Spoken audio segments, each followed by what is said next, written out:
Mencionamos la grandeza de lo que Dios es y el llamado tan grande y superior que Él hace a nuestras vidas.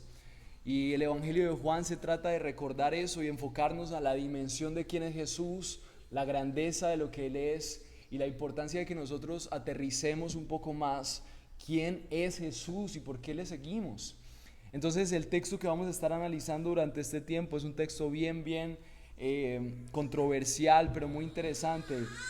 Y quiero que pensemos en esto, el capítulo 2 de Juan, y que lo leamos. Capítulo 2, versículo 13, dice la palabra de Dios. Leamos juntos. Juan, capítulo 2, versículo 13. Dice así la palabra de Dios. La Pascua de los judíos estaba cerca y Jesús subió a Jerusalén. En el templo encontró a los que vendían bueyes, ovejas y palomas y a los que cambiaban dinero allí sentados. Haciendo un látigo de cuerdas, echó a todos fuera del templo. Con las ovejas y los bueyes desparramó las monedas de los que cambiaban el dinero y volcó las mesas. A los que vendían palomas les dijo: quiten eso de aquí, no hagan de la casa de mi padre una casa de comercio. Sus discípulos se acordaron de que estaba escrito: el celo por su casa, por tu casa, me consumirá. Entonces los judíos le dijeron: ya que haces estas cosas, ¿qué señal nos muestras? Jesús les respondió: destruyan este templo y en 3 días lo levantaré. Entonces los judíos dijeron: en 46 años fue edificado este templo y tú lo levantarás en 3 días. Pero él hablaba del templo de su cuerpo.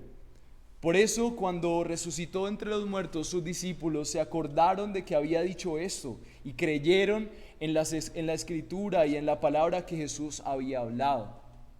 Cuando Jesús estaba en Jerusalén durante la fiesta de la Pascua, muchos creyeron en su nombre al ver las señales que hacía, pero Jesús, en cambio, no se confiaba de ellos porque los conocía a todos y no tenía necesidad de que nadie le diera testimonio del nombre, porque él conocía lo que había en el interior del hombre. No tenía necesidad de que nadie le diera testimonio del hombre, porque él conocía lo que había en el interior del hombre. Esta es la palabra de Dios, y qué bueno que oremos para conocer esa intención que el apóstol Juan tenía con este texto. Señor, gracias por este tiempo, y yo te ruego que realmente en este momento, que es un momento en donde tú mismo, Dios, dejas ver tu faceta y ese carácter también fuerte que tienes y la manera en la que reaccionas ante la injusticia y ante la falsedad religiosa, Señor, hoy nos puedas hablar a nuestros corazones y también corregir lo que sea necesario, pero confiar sobre todo en cómo a través de Cristo tú solucionas esas deficiencias, pecados que te ofenden, Señor.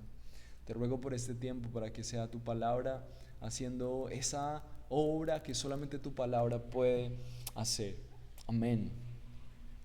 Juan, que es el que escribe este evangelio, comienza con este milagro en una serie de milagros muy interesante, porque Jesús empieza a tener acontecimientos, escenas en donde Él empieza a estar presente en los momentos más importantes de la cultura judía.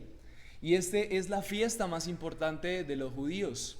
¿Por qué es la fiesta más importante de los judíos? Dice el versículo 13, dice: la Pascua de los judíos estaba cerca y Jesús subió a Jerusalén. ¿Por qué Jesús subió a Jerusalén? Porque los judíos habitualmente iban a Jerusalén. ¿Por qué iban a Jerusalén en la Pascua? Porque ahí estaba el templo. ¿Y por qué iban al templo?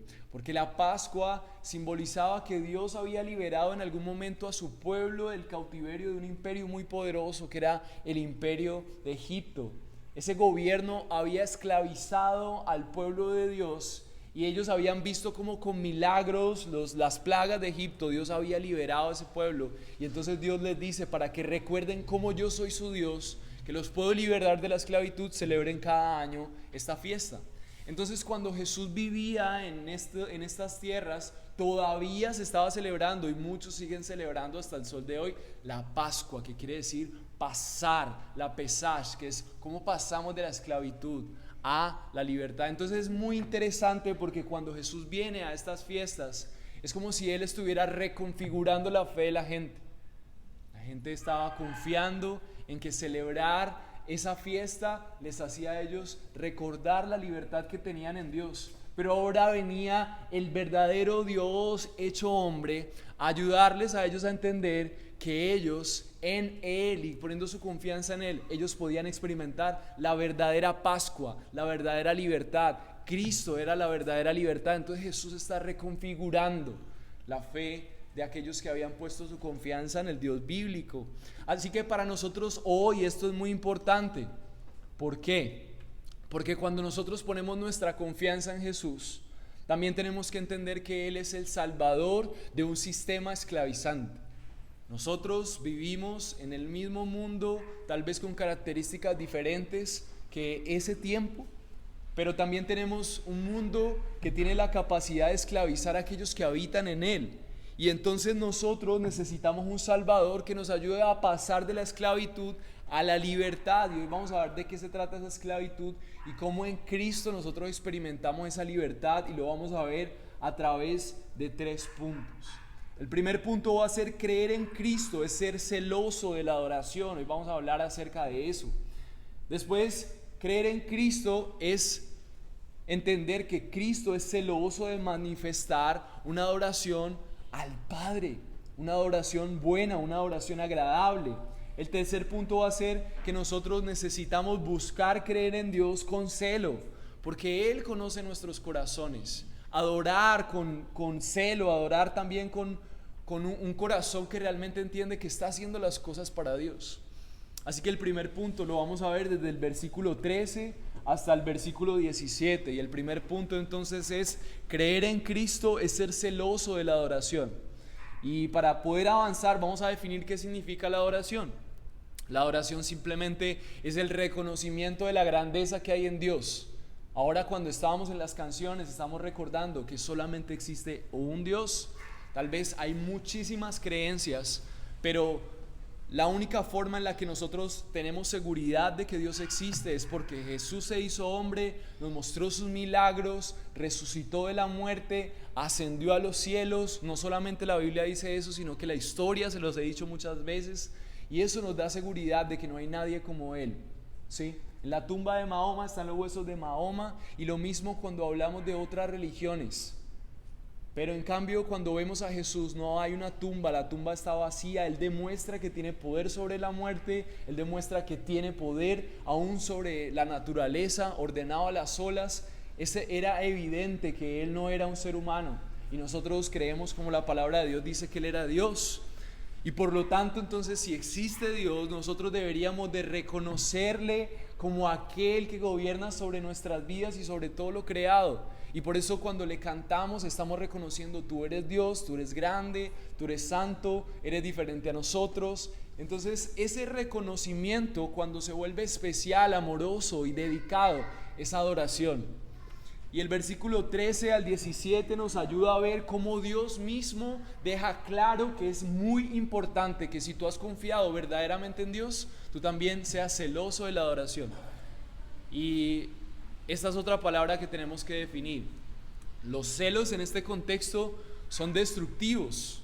La gente por celos ha asesinado, la gente por celos ha hecho cosas locas, la gente por celos ha perdido su propia autonomía y muchas cosas que vemos en las noticias. Pero Dios es santo y Él es perfecto, y su celo es un celo santo. Y lo que quiere decir esto es que Él, cuando tú estás celando, tú estás tratando de conservar la vida del otro, que no me la quiten, que no me lo quiten, que no me hagan esto, que no me hagan lo otro, con aquello que yo amo, sobre todo una mujer o un hombre que es el enfoque de nuestros afectos. Pero Dios tiene todos sus afectos en su propia gloria y en su pueblo. Entonces Él lo que hace es velar porque nosotros realmente tengamos un lugar especial para Él y para su pueblo. Entonces, cuando Él es santo y al mismo tiempo es celoso, sus celos no están llenos de egoísmo, sus celos no están llenos de deseos de solamente acaparar para Él y de limitar a las personas, sino que su celo es que haya un lugar especial para Él mismo en nuestros corazones, y nosotros tengamos también un lugar especial para su pueblo y para esa adoración a Él. Entonces ese celo no es malo. es el celo santo de Dios. Y definiendo estas dos cosas, vamos a leer estos versículos desde el 13 en adelante y vamos a explicarlos. Para definir esto de creer en Cristo es ser celoso de la adoración, entendiendo qué significa celo y qué significa la adoración. Dice el versículo 13: la Pascua de los judíos estaba cerca y Jesús subió a Jerusalén. Entonces imagínense en esta escena solamente el contexto, o sea, Dios hecho hombre, el Dios que nosotros necesitaríamos reconocer y adorar, está hecho hombre. Él está en forma humana, en mejores palabras, porque Él sigue siendo Dios, pero está en forma humana. Y está presente en la manera en la que las personas aquí sobre la tierra están rindiendo adoración.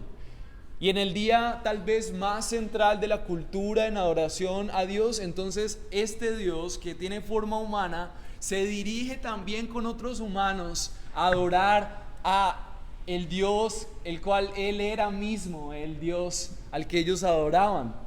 Entonces es muy curioso porque el que más sabía cómo realmente se debía adorar era ese Jesús que caminaba hacia esa celebración central de los judíos. Entonces dice el versículo 14, dice: en el templo encontró a los que vendían bueyes, ovejas y palomas, y a los que cambiaban dinero allí sentados. Versículo 15: y haciendo un látigo con las cuerdas, echó a todos fuera del templo con las ovejas y los bueyes, desparramó las monedas de los que cambiaban el dinero y volcó las mesas. A los que vendían palomas les dijo: quiten esto de aquí, no hagan de la casa de mi padre una casa de comercio. Y sus discípulos se acordaron de que estaba escrito: el celo por tu casa me consumirá. Y esta escena nos muestra precisamente que Dios realmente quiere que nosotros seamos celosos de la manera en la que rendimos adoración. Este primer punto me recuerda, por ejemplo, cómo también para nosotros es tan fácil menospreciar la grandeza de Dios y reemplazarlo por cosas tan triviales. Es tan fácil ver en diferentes culturas y ver en diferentes casas que el propósito, por ejemplo, de la Navidad era celebrar el nacimiento de Jesús. Pero ¿quién es el protagonista en la decoración de la casa? Papá Noel. ¿Cuál es el momento más hermoso? Supuestamente celebrar el nacimiento del Salvador, el Dios que tomó forma humana para mostrarnos su gloria y que confiáramos en Él. Pero entonces ese mismo día el protagonista es un hombre con barba vestido de rojo y a las 2 estamos esperando sus regalos, y eso enseñamos con ahínco a nuestros niños. Es un poco loco que nosotros no podamos dimensionar que el Dios que creó todo el universo tomó forma humana para venir a salvarnos, pero nosotros no queramos enseñarle eso a nuestros hijos y familias, y no aprovechemos las reuniones familiares para eso, sino para qué regalo voy a llevar. Y qué bueno llevar regalos, a todos nos gusta, pero qué bueno que recordemos cuál es el propósito principal. Y eso era lo que le pasaba a los judíos. Lo que estaba pasando aquí es que ellos, a través de esto que estaban viendo en Jesús, ellos se les estaba dando la oportunidad de evaluar cómo estaba su forma de relacionarse con Dios. Y hoy lo que Dios quiere contigo y conmigo en este texto es que nosotros, a la luz del enfado del Dios que tomó forma humana, nosotros podamos reflexionar en cómo es la manera en la que nosotros nos relacionamos con Él. ¿Qué es lo que adoras? Necesitas evaluar si persistes en qué es el sentido de tu adoración, a qué le dedicas tiempo, en qué inviertes tus recursos, en qué inviertes tus fuerzas, en qué te esfuerzas por velar por lo mejor de tu vida. Tal vez hoy sea el día en donde tú aprendas a comprender que este espacio se trataba de adorar a un Dios viviente.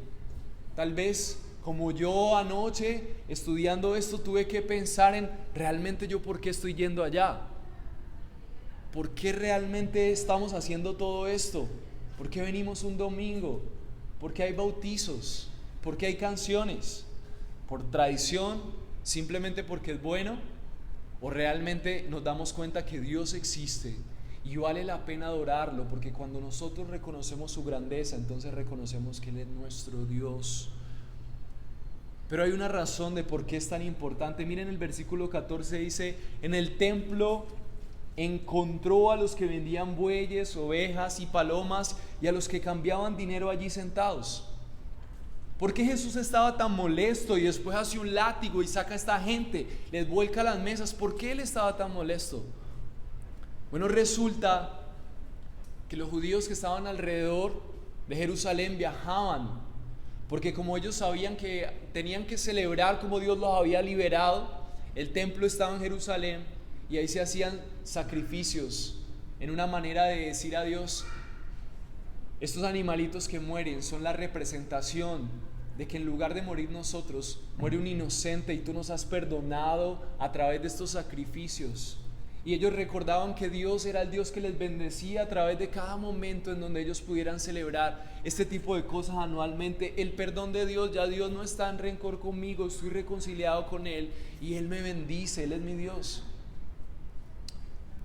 ¿Y cuál es el problema de esto? Que se volvió tan habitual que la gente viniera y todo el mundo venía. Se parece a una cultura cercana que tenemos. Todo el mundo en cierta etapa, todo el mundo empieza a venir a tal iglesia.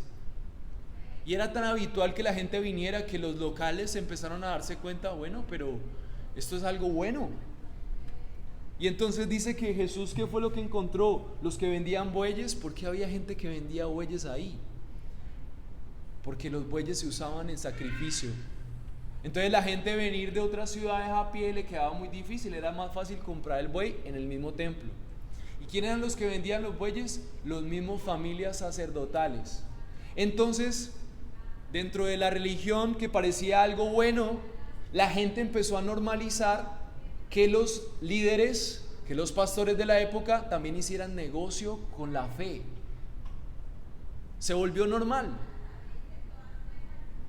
Es algo bueno, nosotros necesitamos los bueyes, que ellos nos los vendan. Además, porque ellos sabían cómo criar a esos bueyes, porque tenían que tener unas características, así que eran los únicos que sabían ellos. Entonces ellos empezaron a venderle a la gente, y lo peor de todo, vendieron ovejas. La palabra que yo creo que fue una de las cosas que molestó un montón a Jesús, y es que vendían palomas. Y la razón por la que ellos vendían palomas era que había gente pobre que viajaba desde diferentes lugares. El Levítico dice que si había una gente que no podía comprar el buey, que comprara una palomita. Entonces la gente viajaba con su pobreza para ir a tratar de reconciliarse con Dios, y estos mismos hombres les vendían las cosas y además les cambiaban dinero. Algunos comentaristas dicen que, claro, habían dineros, otras monedas, y ellos tenían que dar en el templo la moneda que se usaba en Jerusalén. Pero entonces los únicos que cambiaban eran ellos, y cuando la cambiaban a usura. Entonces, en lugar de promover cómo había una conexión con Dios y cómo ese lugar iba a ser un lugar en donde ellos pudieran crecer en su relación y reconciliación con Dios, estos líderes estaban aprovechándose de la religión y usando la iglesia como una manera de negocio. Pero miren lo que dice Hebreos 10:1, cuando ya después Jesús viene, dice: pues ya que la ley solo tiene la sombra de los bienes futuros y no la forma misma de las cosas, nunca puede, por los mismos sacrificios que ellos ofrecen continuamente año tras año, hacer perfectos a los que se acercan. Esos sacrificios lo que buscaban era una reconciliación con Dios, y por eso la gente viajaba de tanto fuera necesario, días, y ponía todos sus recursos en comprar esos animalitos para reconciliarse con Dios.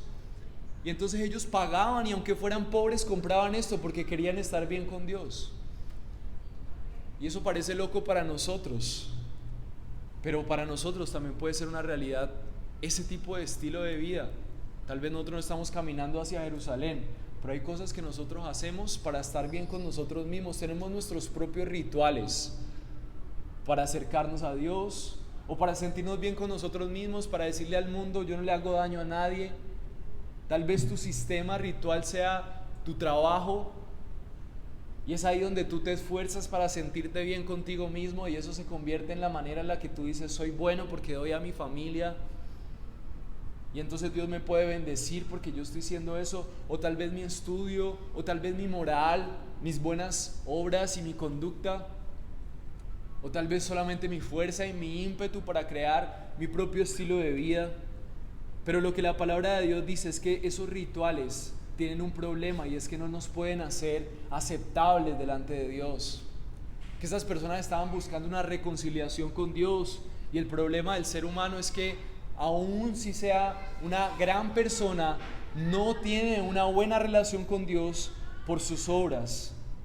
Y cuando nos enfocamos en esas cosas que son sombras de lo que realmente es lo que Dios ha mostrado a través de Cristo, entonces nos perdemos del privilegio de tener una relación con Él. Es como si alguien nos diera algo especial, como un regalo, y ese regalo para Dios es Cristo, que es el que realmente se convierte en la ofrenda que nos hace aceptables delante de Dios. Pero nosotros no vemos a Cristo, no le aceptamos como aquel que nos conecta con Dios, y en lugar de aceptarlo como ese valioso regalo, que es la única ofrenda agradable delante de Dios, entonces olvidamos sus leyes, tratamos de hacer cosas buenas para agradarle, y más bien nos enfocamos en hacer cosas buenas socialmente y salir adelante, pero nos perdemos del privilegio, y es como si despreciáramos el mayor regalo que Dios nos ha dado. El versículo 15 muestra la reacción de Jesús, y hasta ahí parece que no es tan grave. O sea, ¿por qué es tan importante entender que tenemos que ser celosos de la manera en la que reconocemos a Dios? ¿Qué tiene de malo simplemente seguir mi vida sin que Dios sea parte de ella? ¿Qué tiene de malo simplemente hacer mis planes, así como la gente de ahí? ¿Cuál era el problema? Ellos saben qué pasaba con los que estaban comerciando ahí. Tal vez muchos de ellos necesitaban dinero para sus familias. Tal vez muchos de ellos, cuando vendían esos animales y cuando hacían esas compras y ventas de dinero, ellos no estaban pensando que fueran algo malo. Yo creo que ellos muchos estaban convencidos de que estaban haciendo lo correcto. Es más, estoy dentro del templo, estoy ayudando a que los sacrificios se hagan, a que la gente haga esto para Dios. Yo creo que ellos se sentían era muy bien. Y eso se parece mucho a ti, se parece mucho a mí, en donde uno dice, pero ¿qué tiene de malo? Yo simplemente estoy trabajando, yo no robo, yo no mato a nadie, yo no soy un violador ni tampoco un asesino. Esa no es mi realidad. Y entonces vivimos con conciencias tranquilas porque creemos que la vida solamente se trata de no hacer cosas malas. Pero ¿por qué Jesús estaba tan molesto? El versículo 15 dice: y haciendo un látigo de cuerdas, echó a todos fuera del templo con las ovejas, los bueyes, y desparramó las monedas. Y este ejemplo y esta escena es una pequeña demostración de cómo Dios está molesto con una humanidad que no le ha dado la importancia a Él. Él está molesto con una humanidad que, aunque Él es Dios, aunque Él es Señor sobre todas las cosas, aunque Él es glorioso, aunque Él es el iniciador de todo nuestro respirar y todos nuestros días, nosotros simplemente no le tenemos en cuenta. Pero lo peor de todo eso es que hemos convertido en muchas ocasiones la religión simplemente como una tradición vacía, y en lo peor de los casos, un negocio. Mateo 21, versículo 13 nos muestra otra escena en donde Jesús también dijo lo mismo. Dijo, Mateo 21, versículo 13, y les dijo: escrito está, mi casa será llamada casa de oración, pero ustedes la han hecho cueva de ladrones.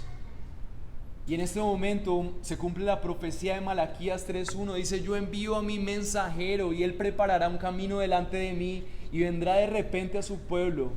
El Señor a quien ustedes buscan, el mensajero del pacto, quien ustedes se complacen, ya viene, dice el Señor de los ejércitos. Entonces será grata al Señor la ofrenda de Judá y de Jerusalén, como en los días de antaño y como en los días pasados.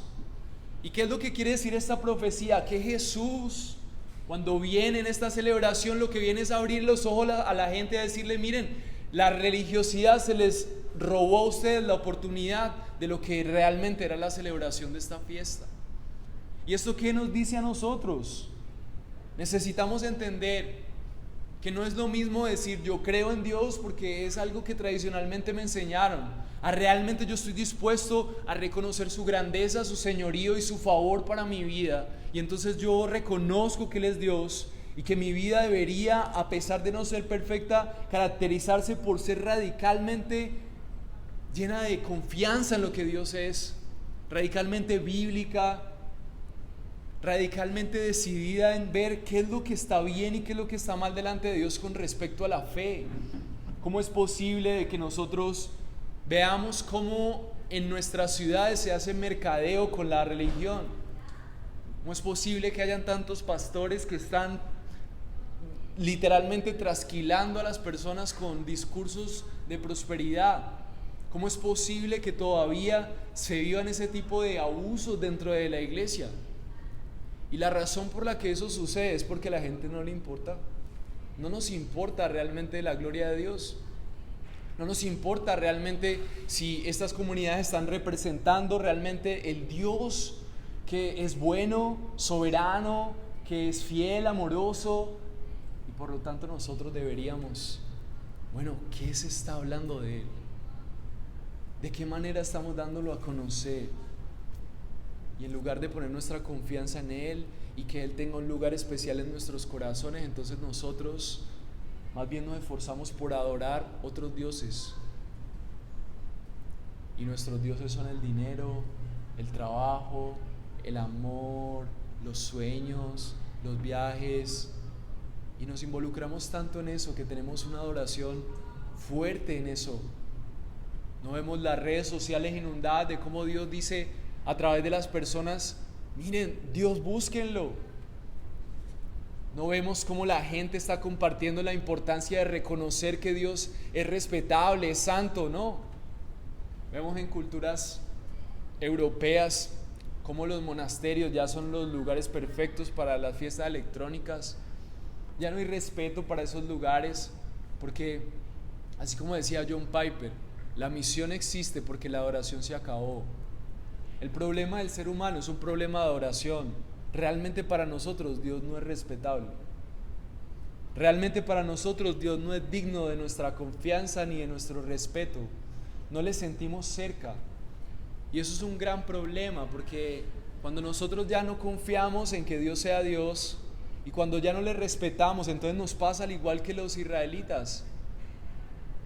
La religión se vuelve una tradición que yo puedo venir y ofender a Dios en la propia iglesia.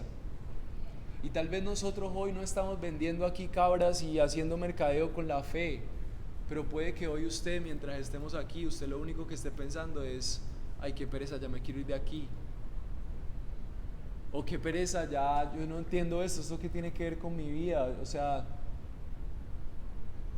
no estamos conectados con la importancia de que Dios sea Dios. Y lo más grave de esto es que el templo no es lo que estaba en Jerusalén. El templo de Dios es todo el universo, y cada vez que tú estás trabajando, tú estás adorando a algo. Cada vez que tú eres papá, tú estás adorando a algo. Cada vez que eres novio, cada vez que eres prometido, tú estás con tu vida adorando ciertas prioridades.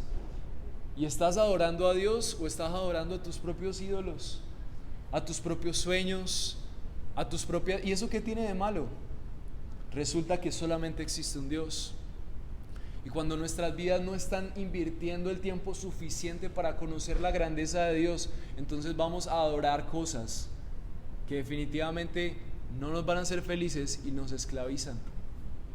Hemos adorado tanto el placer, por ejemplo, que ya es muy normal que negociemos relaciones estables, duraderas y hogares por una simple aventura. ¿Por qué hacemos eso? Porque definitivamente no comprendemos la seriedad de lo que hay detrás de ese compromiso. El Dios que bendice el matrimonio y que está detrás de las familias. Negociamos muchas cosas valiosas. Dejamos de apasionarnos por Dios y nos apasionamos por cosas triviales que nos terminan destruyendo. Las redes sociales muchas veces han sido esclavitud, hay estrés. Son buenas herramientas, podemos usarlas para muchas cosas buenas. Pero cada vez la gente está más volcada a temas que no le hacen crecer como ser humano. Simplemente somos un producto ahí manipulado por muchas cosas.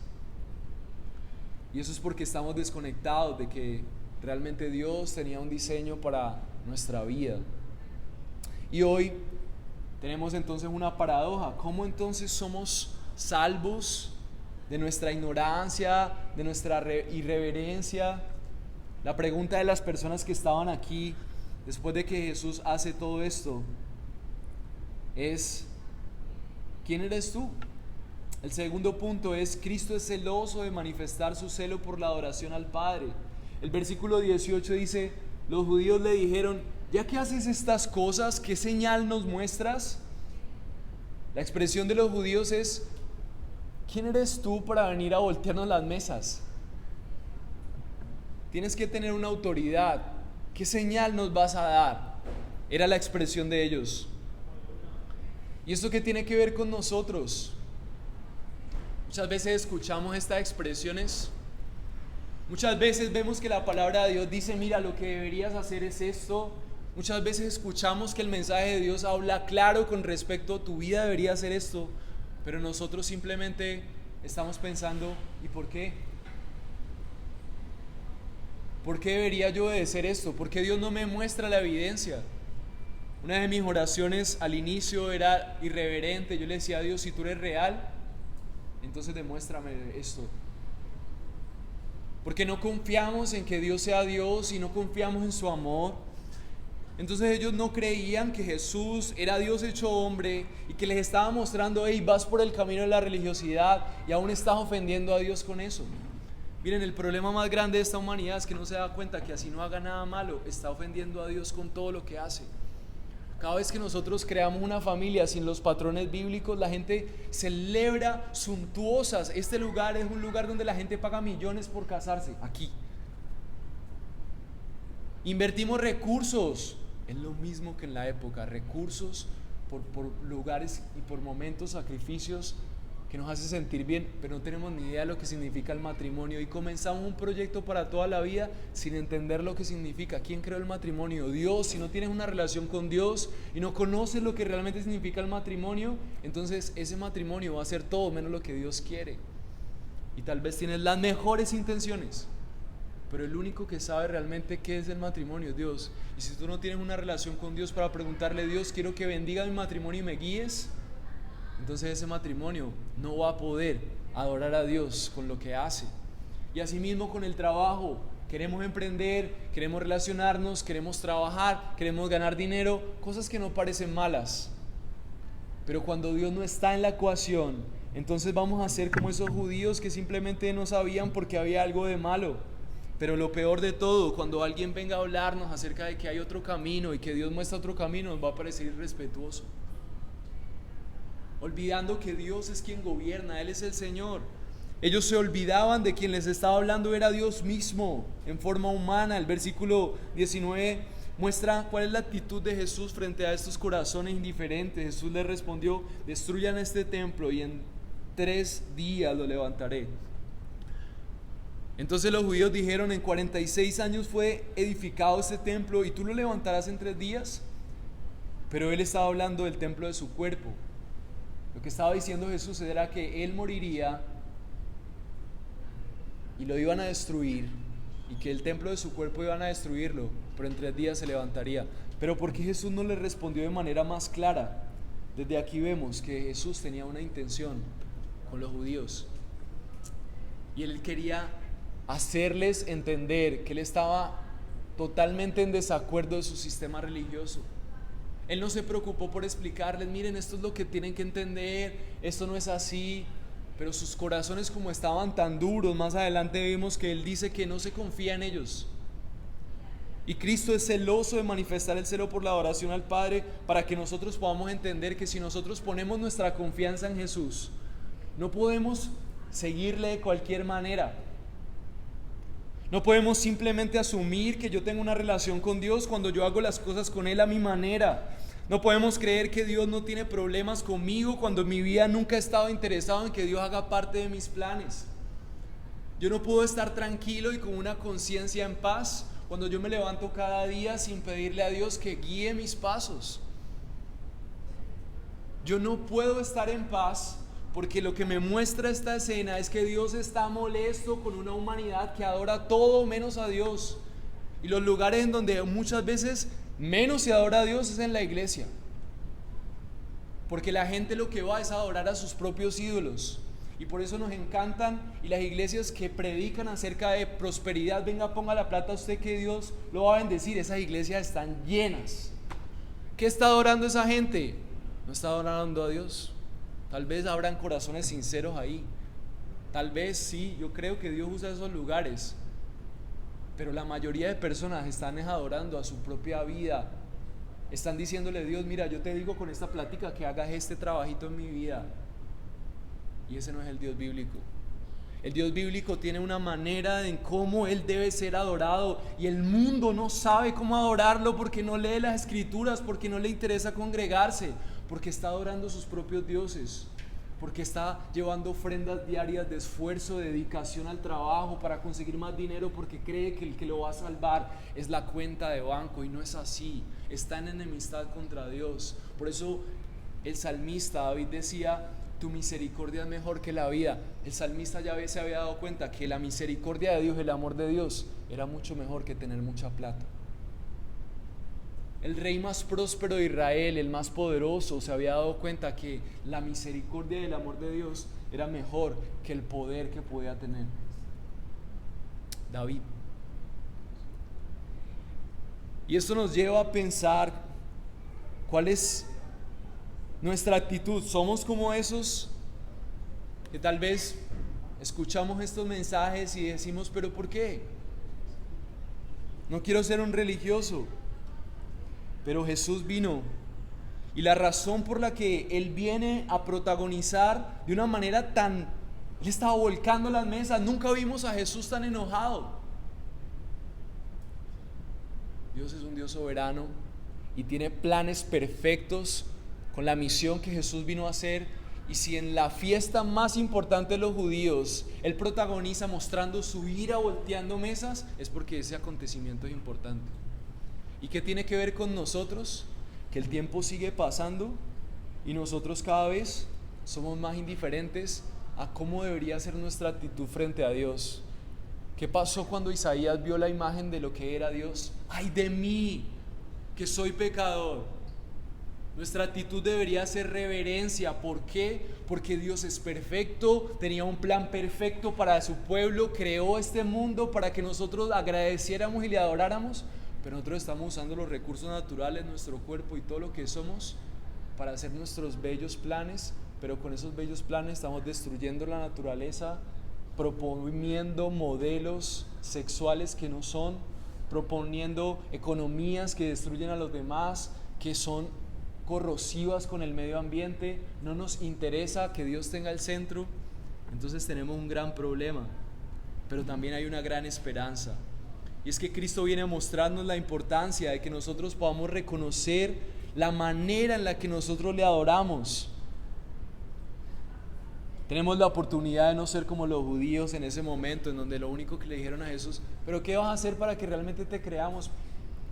Como si dijeran de esa manera. Entonces los judíos dijeron, ya que haces estas cosas, ¿qué señal nos muestras? Jesús no mostró señales a esas personas. Jesús les salió con un mensaje que ellos no podían entender. Y desde ahí Él empieza a hablar en parábolas. Porque ¿saben qué es lo que vamos a ver en Juan? Que las parábolas eran mensajes cifrados en los que Jesús decía las cosas más difíciles para los judíos para que no entendieran y para que lo crucificaran. Era el plan. Siempre fue el plan de Jesús venir a pagar por nuestros pecados, y los instrumentos iban a ser los judíos mismos por su religiosidad. Así que en Juan 3:20 dice, porque todo el que hace lo malo odia la luz y no viene a la luz para que sus acciones no sean expuestas. Ellos no querían reconocer que sus vidas estaban llenas de falsedad, idolatría y religiosidad vacía, y por eso le cuestionaban a Jesús. Y Jesús por eso, frente a corazones que no reconocen su propia religiosidad vacía, no hay una respuesta real de Dios. Si tú no reconoces tus idolatrías, ¿qué es una idolatría? Todo aquello que tú le dedicas tiempo, recursos, confianza, puede ser algo bueno como la familia, el amor, el trabajo, pero si eso es el centro de tu vida y tú crees que sin eso no puedes vivir, eso ha reemplazado a Dios en tu vida, tiene un lugar más importante que Él en tu corazón, y tú les das ofrendas de tiempo, ofrendas de esfuerzo, tal vez le estás dando tu juventud o lo mejor de tu inteligencia, porque confías en que si tuvieras eso ibas a ser más feliz, pero no es cierto, eso nos termina esclavizando, eso nos está destruyendo. Así que nosotros podemos ser así. Y tenemos entonces un desafío, y es reconocer que nosotros tenemos fortaleza religiosa en nuestra vida. Hemos creado sistemas en donde buscamos nuestra propia salvación a través de cosas. Y yo quiero preguntarte, tal vez tú tienes una creencia acerca de Dios, pero tú realmente tienes una relación con Dios de reverencia, le respetas. ¿Estás interesado en entender cómo Dios debe ser adorado? Los judíos estaban tan seguros que ya sabían cómo era la cosa que empezaron a comerciar ahí. Y el pecado es pecado aún siendo consciente o inconsciente.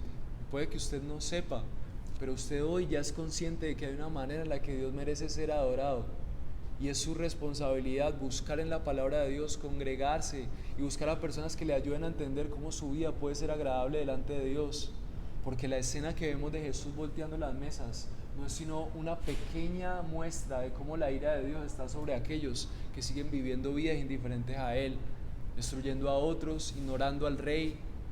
Ese Rey volverá y Él simplemente está mostrándonos a través de Jesús cómo va a ser su actuar con aquellos que son indiferentes a Él. Pero nosotros no obedecemos simplemente por miedo, nosotros obedecemos porque aquellos que estaban con Jesús entendieron algo mucho más hermoso, y era que había una motivación más grande que solamente temer por la ira de Dios. Y es por eso que hoy necesitas recordar que no hay nada de lo que hagas ni de tus mayores esfuerzos para que puedas ser perdonado por Dios. No hay un cambio de vida que haga que tú puedas ser bendecido por Dios. No hay nada que tú hagas que realmente pueda agradar y que pueda ser recibido como una ofrenda hermosa delante de Dios. No hay nada que puedas hacer, porque la palabra de Dios dice que todos hemos pecado y todos estamos destituidos de la gloria de Dios. Lo que quiere decir la palabra de Dios es que el problema de todos los seres humanos es que por su indiferencia a Dios, ninguno puede adorar realmente como debería adorar. Y por lo tanto es como si Jesús volteando mesas tuviera la intención de voltear nuestras vidas, molesto por cómo nuestras vidas están adorando un montón de cosas menos a Él. No nos apasionamos por adorarle correctamente. Pero la esperanza en toda esta realidad que parece oscura y ver a Jesús molesto con la humanidad es que Dios ha buscado con celo mostrarnos la correcta forma de adorarle a través de Cristo. Nuestra condición caída y nuestra realidad como humanos es que somos incapaces para realmente ser agradables delante de Dios. Pero por eso Dios tuvo que tomar forma humana, para que siendo humano Él pudiera reemplazar a una humanidad como tú y como yo, que no podíamos vivir para adorarle. Y cuando nosotros ponemos nuestra confianza en que Jesús ha venido a reemplazar nuestra incapacidad de adorarle y que su vida completa fue una vida de oración, entonces nosotros con su vida en la nuestra somos aceptados por Él y tenemos el poder para vivir vidas poco a poco que viven para Él y para su agrado. El versículo 23 dice que cuando Jesús estaba en Jerusalén durante la fiesta de la Pascua, muchos creyeron en su nombre al ver las señales que hacía. Y eso quiere decir que esas obras hacían que la gente viera lo que estaba pasando con Jesús y creían que había algo especial, pero había un grupo pequeño de personas que entendían quién estaba detrás de Jesús. Dice que los discípulos, cuando escucharon la respuesta que Jesús le hizo a los judíos, ellos empezaron a escuchar y conectaron este momento en el momento en el que Él resucitó, y dice que los discípulos se acordaron lo que Él había dicho y creyeron en la escritura y en la palabra que Jesús había hablado.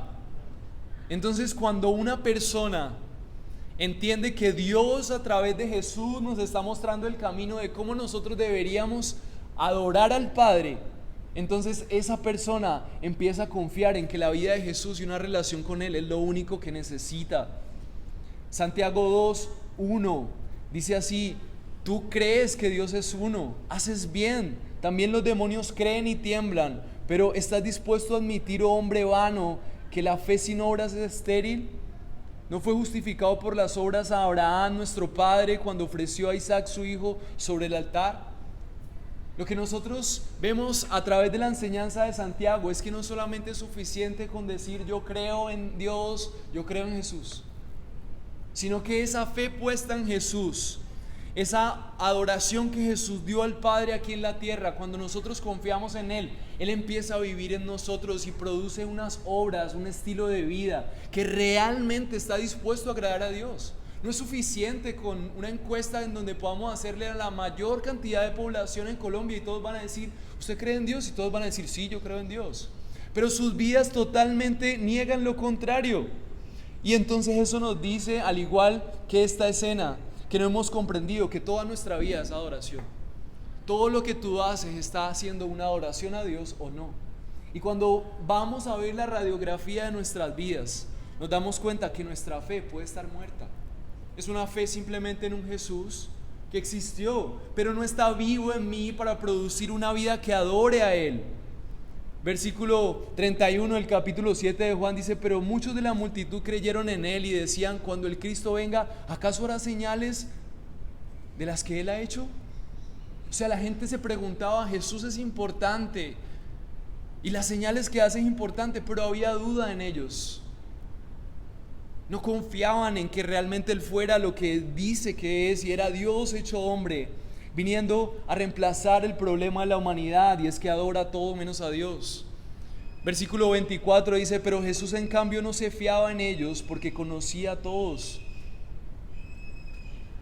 Jesús sabía que había gente que estaba siendo atraída por los milagros y por las bendiciones, pero que realmente no estaba poniendo su confianza y su temor en realmente poner su mirada en el respeto y la reverencia que Dios se merece. Entonces, ¿cuál es nuestra esperanza? ¿Qué hacemos frente a una realidad y un corazón así?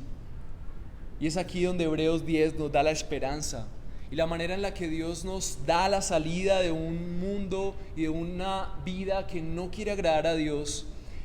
Nos lo recuerda Hebreos 10 del 5 al 7. Dice: por lo cual, al entrar Cristo en el mundo, entonces nos deja ver cómo era el pensamiento de Jesús al estar en este mundo. ¿Qué era lo que Él pensaba y por qué Jesús tuvo que venir? ¿Por qué es importante que Jesús haya venido? Dice Hebreos 10, versículo 5: por lo cual, al entrar Cristo en el mundo, dice, sacrificio y ofrenda no has querido, pero un cuerpo has preparado para mí. ¿Qué tiene que ver esto?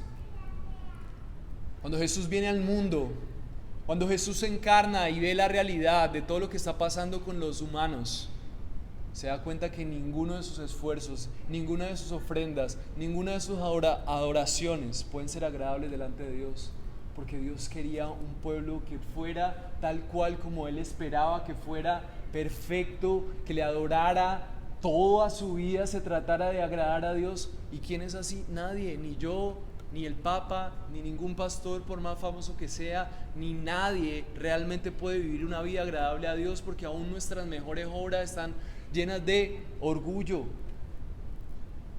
Hacemos cosas buenas para al final decir, yo tan bueno que soy. Entonces la gente ve cosas buenas, pero tal vez mi corazón está lleno de orgullo. Entonces, ¿qué dice Jesús? Tú no quieres esos sacrificios. No hay manera en la que el ser humano pueda agradarte. Pero miren lo que dice: pero un cuerpo has preparado para mí. O sea, la esperanza de la humanidad que no puede vivir para adorar a Dios es que Dios a Jesús le ha dado un cuerpo humano. ¿Y por qué humano? Porque nosotros somos humanos. Y cuando Él va a la cruz, Él reemplaza a humanos. El versículo 6: en holocaustos y sacrificio por el pecado no te has complacido. Entonces dije, aquí estoy, yo he venido. En el rollo del libro está escrito de mí para hacer, oh Dios, tu voluntad. Entonces, cuando todo el universo, todos los humanos que han existido, existirán con sus vidas todas completas, desde que nacieron hasta que murieron, han ofendido a Dios. Solamente hubo uno que en un cuerpo humano vivió para hacer la voluntad de Dios. Y toda su vida, en cada uno de sus minutos, fue una adoración perfecta al Padre. Entonces nuestra esperanza como humanos es reconocer que nosotros no podemos hacer nada que agrade a Dios, pero que hubo uno que vivió de forma perfecta. Y cuando nosotros ponemos nuestra confianza en Jesús, el que vivió esa vida perfecta, entonces también murió en la cruz por nosotros. Y así como los judíos hacían sacrificios para poder estar reconciliados con Dios, lo hacían con corderos sin mancha. Jesús fue el único humano sin mancha y Él inocentemente murió en lugar de nosotros. ¿Por qué tuvo que morir? Porque vidas que no adoraban a Dios están representadas en esos comerciantes en los templos. El mundo es un templo y tu problema y mi problema es que nosotros estamos adorando todo menos a Dios. Nuestra vida muestra que nos interesa todo menos Dios, que respetamos más a un perro que a Dios. Y eso es sumamente grave, porque Dios es santo, Él es el Rey y le debemos toda nuestra pleitesía porque Él es Dios. Respetable, temible, Él juzgará a los hombres por vidas que realmente no fueron a su favor, no fueron en concordancia con Él. Pero nuestra esperanza es que cuando ponemos nuestra confianza en Jesús, entonces el que vivió la vida perfecta no solamente nos perdona y muere por nosotros, sino que sus obras son otorgadas a nosotros. Y por fe entonces se abre la puerta del cielo para todos aquellos que pongan su confianza en Él. Entonces muere la religiosidad. El cielo no va a estar lleno de la gente que va cada 8 días a la iglesia y reza un montón de rosarios y hace cosas buenas y obras para los pobres. El cielo no está lleno de esa gente. El cielo va a estar lleno de gente pecadora como tú y como yo, pero que reconoció que no podía hacer nada para agradar a Dios. Pero Cristo, el perfecto hombre, le reemplaza por fe para que ellos puedan ser aceptados delante del trono de Dios. Y cuando Dios los vea, Dios vea a Cristo. Así que vas a ser juzgado siempre por tus obras. Y tienes dos opciones. Vas a ser juzgado por obras en donde la Biblia dice en donde tus obras nunca van a ser agradables a Dios, o eres juzgado por las obras de Cristo. Cuando tú pones tu confianza en Jesús, la vida perfecta de Cristo por fe es depositada en tu vida. Y entonces cuando estés delante del Padre no tienes nada que deber. Y por el contrario eres amado igualmente que como Dios amó a Cristo. Eres bendecido igualmente que como Dios bendice a Cristo. Eres respaldado igual que como Dios respaldó a su Hijo en la tierra. Eres guiado, eres cuidado. Tu familia es protegida igual que Dios protegió a aquellos que se convirtieron en la familia espiritual de Jesús. Así que la gloria de Dios importa. Porque si tú no estás adorando como Dios merece ser adorado, te estás perdiendo el privilegio de ser amado por Él, de ser cuidado por Él, de que Él y su vida respondan a tus necesidades. Y tal vez te pierdes el privilegio de ser liberado de la esclavitud que produce el materialismo, de la esclavitud que produce la dependencia emocional, la esclavitud que produce la búsqueda de los sueños. Y tal vez te estás perdiendo el privilegio de decir, como decía el salmista: Señor, tu misericordia es mejor que la vida. Mis labios te alabarán. Podemos comprender que vale la pena seguirle, porque Él es mucho mejor que nuestros mayores esfuerzos y placeres. Así que como una buena conclusión para hoy, yo quiero animarte. Tal vez ha pasado tiempo desde que comencé este sermón, pero si durante este tiempo tú has tenido oídos que pueden escuchar que a Dios le importa la manera en la que tú vives y le adoras, y hoy te das cuenta que la manera en la que tú vives y adoras no le tiene en cuenta, y hoy es el día en donde tú reconoces que en lugar de adorar a Dios, tú antes le estás ofendiendo, hoy es el mejor día de tu vida. Porque te vas a dar cuenta que tu vida nunca va a ser suficiente para agradar a Dios. Lo más triste de eso es que existe el infierno y aquellos que no vivieron vidas para agradarle a Dios, o sea, todos, incluyéndome, estamos condenados. Pero cuando reconocemos que no podemos vivir vidas para Él y cuando reconocemos que Dios solucionó el problema a través de Cristo, entonces nosotros decimos: no solamente quiero liberarme de la esclavitud, no solamente quiero conocer el amor de Dios, no solamente quiero liberarme de una eternidad en el infierno, quiero conocer el amor de Dios. Entonces hoy es el día en donde tú puedes abrazar lo que Dios ha hecho a través de Cristo, para entenderlo como tu única esperanza de salvación en la vida, que puedas vivir realmente. No importa cuánto tiempo hayas pasado y que tú creas que eres creyente, si tú no estás experimentando realmente una vida que se interesa por agradar a Dios en todo, es porque necesitas comenzar tal vez de cero y pedirle a Dios: Dios, yo quiero experimentar ese celo que tenía Jesús. Los que estaban en el templo y que Jesús volcó las mesas, nunca entendieron qué fue lo que pasó ahí, tal vez. Los únicos que entendieron por qué Jesús estaba molesto eran los discípulos. Y esta escena fue una escena que les ayudó a ellos a entender cómo lo que Dios hace siempre tiene sentido, y cada vez que Él nos muestra esto es porque tiene un propósito con nosotros. El propósito del escritor de Juan es mostrarte a ti y a mí que la adoración importa, y todo lo que tú haces es adoración.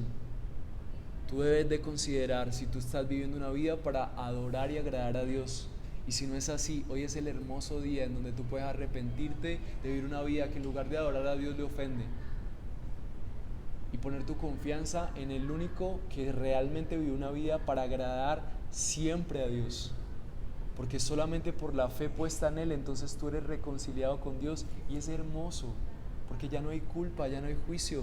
No importa qué has hecho, no importa cómo ha sido tu vida, no importa si has creído o no. Si hoy tú decides creer que Dios se hizo hombre para reemplazar una vida que no adoraba por una vida perfecta de adoración, eso está disponible para ti sin que hagas nada.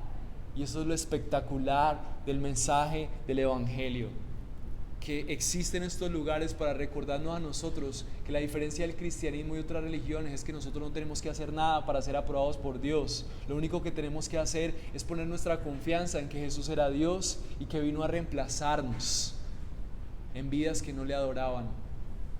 Jesús quiere reemplazar una vida que no le adora por una vida que le adoró perfectamente. Así que quiero invitarte a que oremos y que este sea un tiempo en donde tú puedas arrepentirte o gozarte de que tal vez estás viviendo una vida para adorarle. Mientras preparamos la última canción, Señor, hoy te oramos. Señor, te entregamos nuestras vidas. Hoy yo reconozco que mi vida, Señor, no está interesada en adorarte siempre, sino por el contrario, aún conociendo que hay cosas que te molestan, muchas veces perseveramos en rencor, perseveramos en envidias, en materialismo. No nos interesa que tú seas el primer lugar. Pero qué hermoso es un día como hoy, Dios, en donde tú nos recuerdas que tú realmente eres el centro del universo y que la vida se trata de ti. Tú eres el Rey a quien deberíamos adorar, reconocer, invertir nuestras fuerzas, recursos en estudiar la palabra de Dios, congregarnos más y conocer las bendiciones y el amor que solamente hay cuando somos reconciliados a través de la obra de tu Hijo Jesús y su vida perfecta en nosotros contigo, Dios. Y entendiendo eso, Señor, hoy te damos gracias por mostrarnos la ira de Jesús volcando las mesas, porque nos das cuenta que la adoración importa. Te importa la manera en la que nos comportamos cuando venimos a cantarte, a adorarte. Porque aún la puntualidad, la manera en que invertimos tiempo para buscar tu palabra, la manera en la que escuchamos a otros, Señor, y reconocemos que necesitamos ser guiados, son formas en las que buscamos cómo adorarte mejor, cómo agradarte. Pero no porque eso nos vaya a hacer más aceptables delante de ti, Señor, sino porque sabemos que ya somos aceptados en Cristo. Y como aceptados necesitamos descubrir más y más de las dimensiones y el amor que hay en ser amados, tal cual como Cristo fue amado por ti, Señor. Y yo hoy te ruego por las personas que hoy saben que sus vidas no son agradables a Dios y que hoy pueden reconocer que no les interesa a Dios. Y te ruego por ellos para que tú traigas arrepentimiento, que traigas un sentido de reconocer que sus vidas necesitan hacer un alto para entender que la adoración importa, tu gloria importa. También te pido por las personas que hoy han reconocido que ya sus vidas han sido salvadas por aquel único que podía ser agradable delante de ti, Señor. Y te pido que ellos puedan profundizar más en las dimensiones de lo que tú has hecho por ellos, Señor, y que podamos seguir creciendo en el privilegio de ser tu familia por gracia. Señor, hoy te doy gracias por lo que estás haciendo y te ruego que tu palabra no vuelva vacía. Yo sé que no es así, pero te ruego por aquellos que han escuchado, para que les sigas trayendo a ti, les sigas permitiendo escuchar más de tu voz, y que ellos puedan experimentar tu amor y esa reconciliación que solamente es producto de saber que no podemos hacer nada para agradarte, Señor. Todas nuestras obras son como trapos de inmundicia delante de ti, porque tú eres santo y has demandado un pueblo santo, pero que debido a eso mandaste a tu Hijo para reemplazarnos de forma perfecta. Y hoy por gracia abrazamos ese consuelo, ese amor y ese rescate, y bendecimos la presencia de la obra de Cristo en nosotros, haciendo lo que nosotros no podíamos hacer, y avanzamos obedeciendo, esforzándonos, porque Cristo habita en nosotros por fe, Señor. Hoy reconocemos eso, y por eso hoy te adoramos y te cantamos por lo que estás haciendo y por lo que harás entre nosotros, Dios.